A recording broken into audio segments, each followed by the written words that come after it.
সামান্য চালের গুঁড়োর স্পেশাল পিঠা। এই পিঠাটা দীর্ঘদিন পর্যন্ত সংরক্ষণ করে খাওয়া যাবে।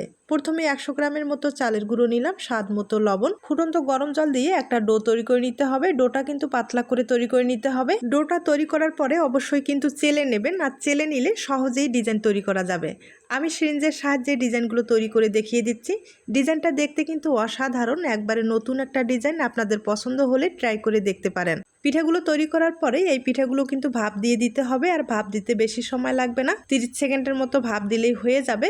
ভাপ দেওয়ার পরে কিন্তু রোদ্রে শুকাতে হবে, তবে রোদ্রের ব্যবস্থা না থাকলে কোনো সমস্যা নেই, ফ্যানের নিচে রেখে শুকাতে পারেন। এবার পিঠাগুলো আমি ভাপিয়ে নিচ্ছি। ভাপ দেওয়ার পরে আমি কিন্তু ফ্যানের নিচে রেখে শুকিয়ে নেব।